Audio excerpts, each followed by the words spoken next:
My name is Shakur Joseph, and I'm running for City Council here in New York City.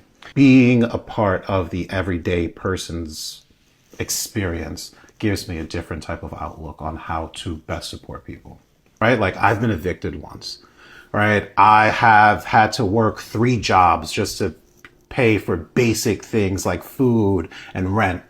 I've, as a student, struggled in school.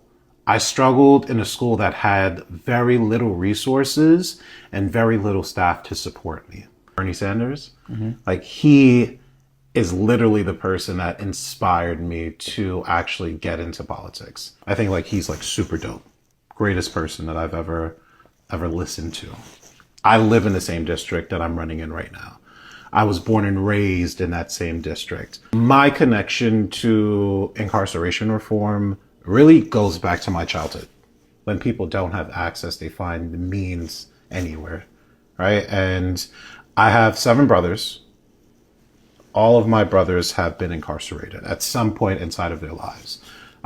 It could have been for a few months or a very long couple of years. About like 60% of all residents inside of our district has a family member that is, and a direct family member that's incarcerated.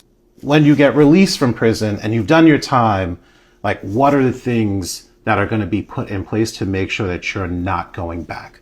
I think people who have done their time need access to housing. They need access to food. They need access to stable employment. When I go into my neighborhood or when I talk to my friends or people who have experienced it, like, it changes them. It's like, it makes them feel, it's like hollowing them out from the inside out.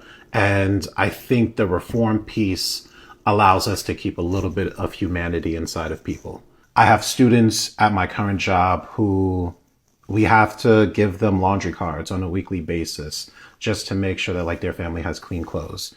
We organize food drives monthly with some nonprofits, and then weekly bag food programs for them to take food home on Friday. You get to see how vulnerable some of our families are, how much of a disconnect from living in the richest city in the world means to a student who's going to school in the Bronx or in Brooklyn. Having schools be the cornerstone of our community, but like the least funded things, is something that I find to be wild. Are you a dog or a cat person? I'm a dog person. Are you a cloud or a tree person? I like clouds. I love the rain, so I'm always going to say clouds. You love the rain? I love the rain. The rain is where I find my most peace. The first one is Bronx Works. It's a one-stop shop for just resources inside of our district. People who are struggling with rent, people who need food support or needs access to SNAP, people who need to use the computer. It's just like this one hub of just like resources that is accessible to almost everybody inside of our district. Second one is, and oddly enough, Giovanni's Pizza. Since as a kid in elementary school, I would go to Giovanni's Pizza. And I don't know why that's the first thing that popped out. Well, the second thing, but their pizza was amazing.